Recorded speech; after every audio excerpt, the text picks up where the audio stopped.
135 debt coverage using a 25 year and a 5% rate, as I kind of said in my email. But I think we might, just my own feeling, but I think kind of back when I was doing lending 15 years ago, it was always a 120 debt cover or 125.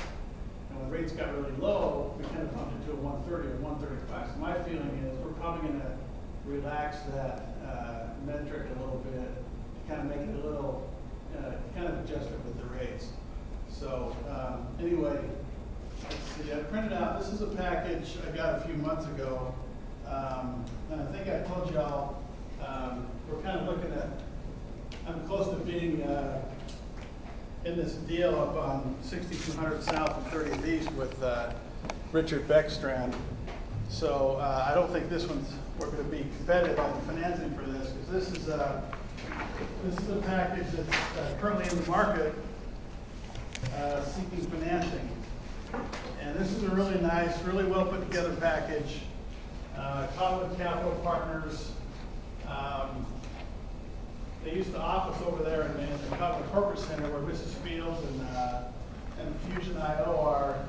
And they also own some property up in Kimball Junction, New Park 1, 2, and 3. You've probably seen those buildings where Skull Candy is, and Rosignol, and there's a Wells Fargo in there, and some other stuff. And I love those buildings up there. Those are great buildings. They've kind of had this land for a while. If you want to look at, let's see, would you want to show? Yeah. Okay. Site map, kind of quite a ways back, page 16.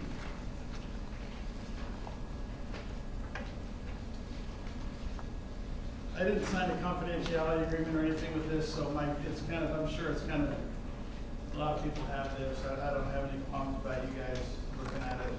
Well, I plan on investing, so You want to invest? I'm good. You can qualified investor. They're looking for money. Okay, so look at on page 16, right where the interchange is right there, where 215 is. You can see right where you get off the freeway, there's a great big white kind of building right there. That's the parking structure for Old Mill 4. So Old Mill 4, and this picture is not actually built yet.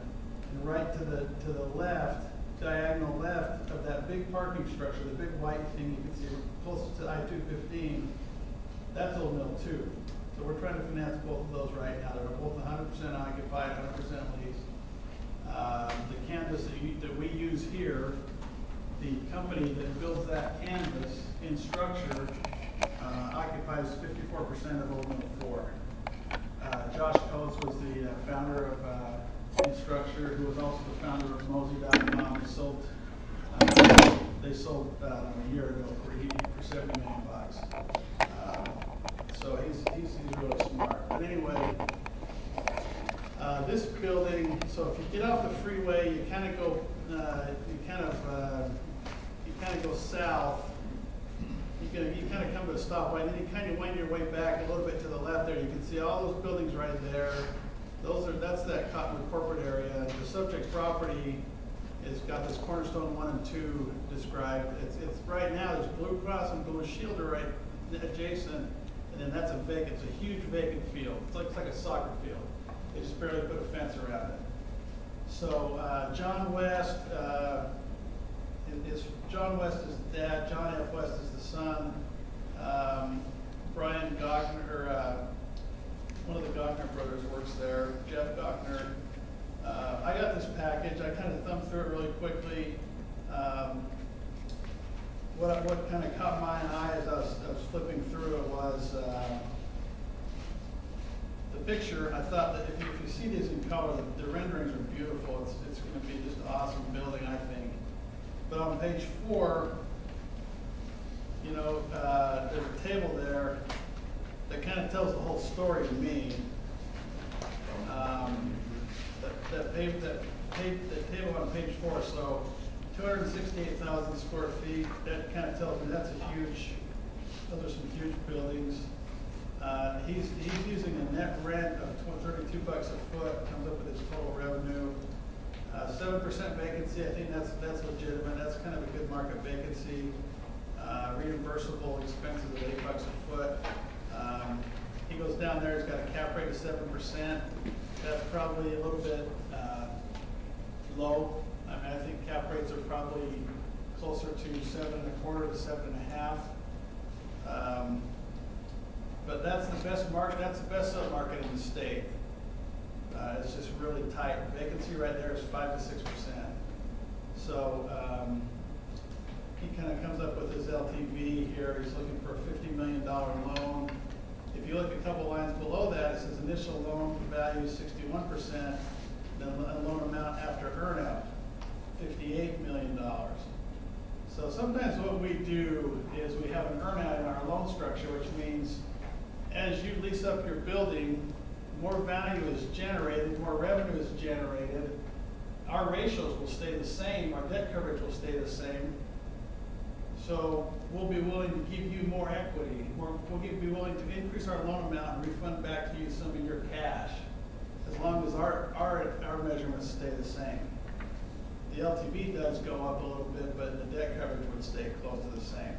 He's using an interest rate on the initial loan of 3.97%. So I'm kind of thinking to myself, okay, so if I finance this, I would probably finance it around LIBOR plus 250 to 300. So he's kind of within that range. It's going to be a floating rate though, so it could increase, but that's pretty close. Amortization, 25 years. Our bank policy is we don't go over 25-year amortization on anything except for multifamily. We'll do 30-year amortization on multifamily. Everybody asks for 30 years. I just can't ever get it done. 25 on everything but multifamily. So the debt coverage ratio on the initial loans more of a just a historical, this is the way we've always done things. We're an old bank, we're going to keep doing it that way, or is there a reason behind that? I mean, just on a case by case, it seems like there's probably some cases out there that it makes sense. It's pretty common. I mean, 25-year amortization is. Yeah. It is common, but the it problem just seems like a is standard no seems pretty old school versus a case by case. When you've got HUD and those guys are doing 35 years with a 35-year AM with no non-recourse. So then our clients say, well, can you get closer to that? It's like, well, we can't. On multifamily, we just can't. And then, I don't know, I mean, I don't even know if it's a bank policy. It's a policy, but it's kind of more of a guideline. Nobody will stretch. How many basis points is over LIBOR? Probably 300, 250 to 300. So I'm not quite sure what rate he's using to come up with 3.97. So are you competitive at 250 to 300 over LIBOR? Yeah, we on are. a deal like this. These deals we're doing for Richard Beckstrand in the Old Mill area, we're going to be around 200 over. I know he got some quotes at 190 and a little bit lower. They had a package like this, not quite as nice, and shot it out to a bunch of banks, got a ton of term sheets back. And then he says, okay, well, so-and-so's here, you should, we already told him it's not going to be a highlight film type term sheet where give us the lowest rate, the longest amortization, the most proceeds, and then we got to match everything in every term sheet. We just can't do that. Sometimes that's what they want, but then we kind of start trying to pitch the relationship. And we're a relationship bank, we're going to be here for you. And Take all your deposits. yeah, we want your deposits. And then we've got language in our loan docs that's called right of set off. So if we have deposits in our bank and they default on their loan, we can take all those deposits and apply them towards the principal. And borrowers hate that language, but we've never done it. We always leave it in. So anyway, loan amount after earnout is $58 million. You still got the interest rate on the takeout loan, which at 3.97, which is kind of interesting because this is going to take at least, I would say this is going to take, he doesn't have one lease right now. So this is going to take, from the time he starts, which he hasn't started, it's going to probably take 18 to 24 months to get done. So you kind of know where rates are now. I mean, his a 10-year treasury, I don't know, it's 2.25 or something, 210, and his spread's going to be at least 2% over the 10-year treasury. So that number's probably a little bit low now. When I got this a month ago, it was just fine. But so he doesn't even have any pre-leases? No pre-leasing. So, and you're okay with that, or no? Bank won't. I don't think a bank would finance without Most of the banks I talk to, my buddies at other banks, they want to see pre-leasing enough to that would generate a 1.0 debt coverage. So break-even debt cover on pre-leasing. That way we know at least they're going to be able to pay our loan amount, our debt, on a monthly basis. So you need to see a rent roll with terms and the length of the leases? Usually what we do is we just have them send us the lease to verify. Sometimes developers will say, how about, I've got 2 LOIs, I've got 2 letters of interest. How does that sound? Well, those are nothing. I mean, that's great, but get a lease and then, you've got something concrete.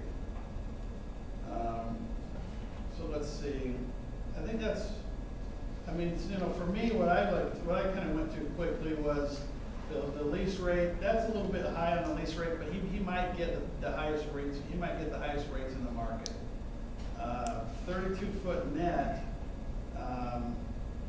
These buildings in the Old Mill 2 and 4, which I think are arguably not as attractive, but better equipped. Old Mill 2 and 4 have they've got backup generators, they've got backup HVAC, they've got 24-hour everything, because he's got some data centers in there, and he's got tenants like JetBlue and Cisco and Navitaire that have people in there 24 hours a day. He can never have the cooling go down, he can never have the power go down. I don't know that these guys are going to have some of those amenities, and he's at $32 a foot here, and my guys are at 25. So I think that's going to be hard for him to get $32, but maybe Brandon Few will come in and make a big deal, make a couple $1 million. You can get space in the 222 building downtown for Close to that or less. or a little less. How does the earnout work? Do you guys think it's one-off check to them, or is that a pickup? Sometimes it'll kind of happen on an annual basis. We'll do an annual earnout, or we'll do it on a monthly, semi-annual basis. We just kind of do a look back at the net operating income generated by the new leases, and then we kind of run a calculation. And if he hits a certain hurdle, a debt coverage hurdle, based on the trailing 6 months or trailing 12 months, then we'll give him more money. Let's see. I think. Yeah, so right now, since the rates are all over the place, probably what I would do, the number one thing I'd do is I'd look at that, I'd do that calculation like I emailed you. I'd take that $5.8 million NOI, divide it by 1.3. That tells me what my NOI has to be. And then you divide that by 12 to get your monthly payment, make it a negative and put it in your payment. And then 5% in your interest and 25 times 12 in your N. You hit PV and it tells you what the loan amount should be. You can kind of do that pretty quickly after you do it a couple times. The next page I turn to on page 5, he's got his hard costs and his soft development costs. One thing developers always want to do is the general contract always has a contingency in it, but our loan also has a contingency in it. They always want to say, hey, I've already got a contingency in the general contract. Why do you have to have another one? Well, that's just the way it is. That's our standard policy. We have typically a 5% hard cost contingency and a 3% soft cost. Way down below there, he's got $2.3 million in the contingency. I would kind of split that up. So what happens is when I get a budget like this, I've got my own budget, and I kind of finagle these numbers and kind of put them into my budget, and he doesn't have anything in here for, some of those consulting fees that we were talking about.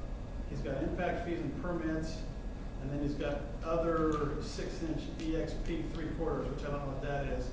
So there's going to be some other costs in here that he doesn't have that I put into my budget. And I don't see an interest reserve in here. And interest reserve is usually one of the biggest line items of the budget.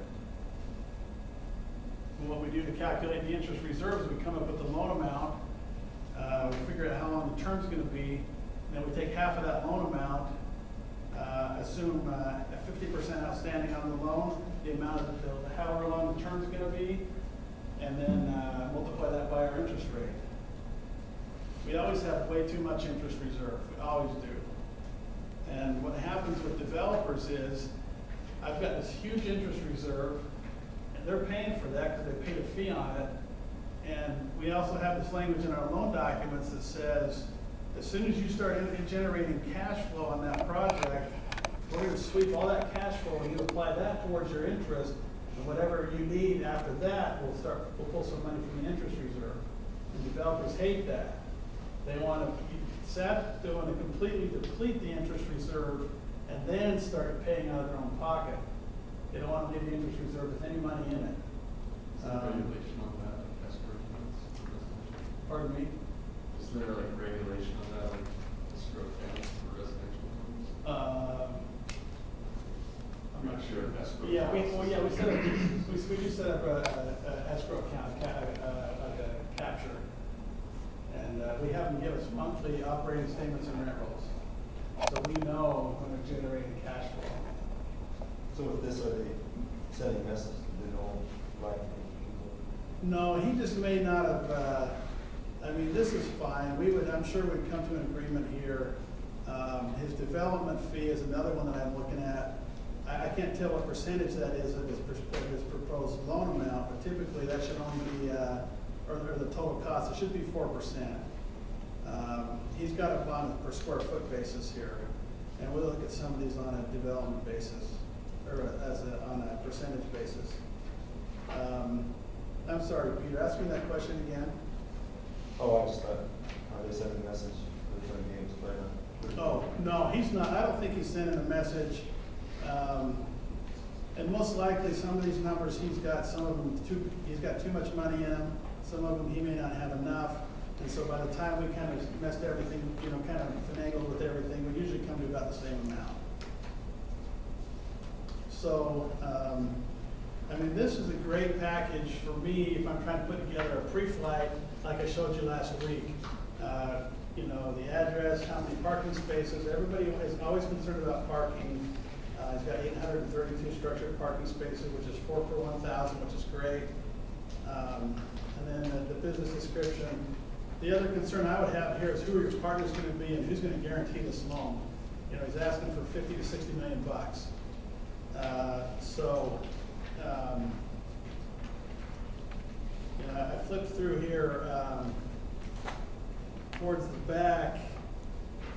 He talked about his partners.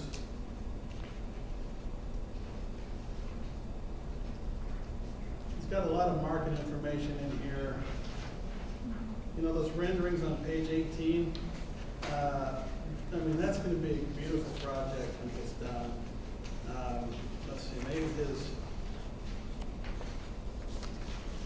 partners are up for it. I'm reading it.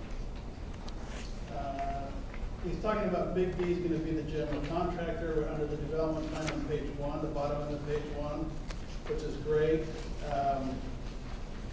It's going to have a GMAX contract, which Kyle talked about, which would be great. That's kind of what we want. Let's see. So do they have to have awarded a contract to a GC before they can come to you for the financing? No, not before they come to us for the request, but before we close the loan. Yeah. Yeah. Are you part of that selection process? If it goes out to bid? No, we can't dictate who the general contractor is going to be. For example, on the Security National deal out there at the Dry Creek on 102nd South and State that I talked about last week, Rimrock's going to be the general contractor, and we've had some deals with Rimrock that went great and some that didn't go so great. And so internally, we were kind of iffy on. We could say, hey, who are you talking to, and here's kind of who we would prefer, but we can't say you got to take these guys, and then if they go with those guys and something goes wrong, they could come back to us and we could get sued for lender liability. Can you demand that they go with the lowest bid? No. Okay.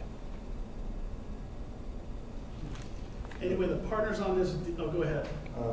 The guaranteed maximum price contract is that another system that Typically, we want to see. Yeah, so typically we want to see a GMAX, a lump sum, or a fixed price contract, so that we know if the prices go up, that they're not gonna come back to us and ask us for more money, that the general contractor's gonna be on the hook for that, Is that every time you gotta have that? every time, yeah. GMAX, lump sum, stipulated sum, or fixed price. For some reason, I can't find their partners in here. They're offering a little bit of a weak guarantee. So that would be the biggest issue for us. On a $58 million deal, we're gonna wanna see somebody that has probably 10 to 15 million bucks in liquidity and sizable net worth. It's gonna be somebody, you know, pretty big. Does the guarantor have to be somebody, or can it be somebody?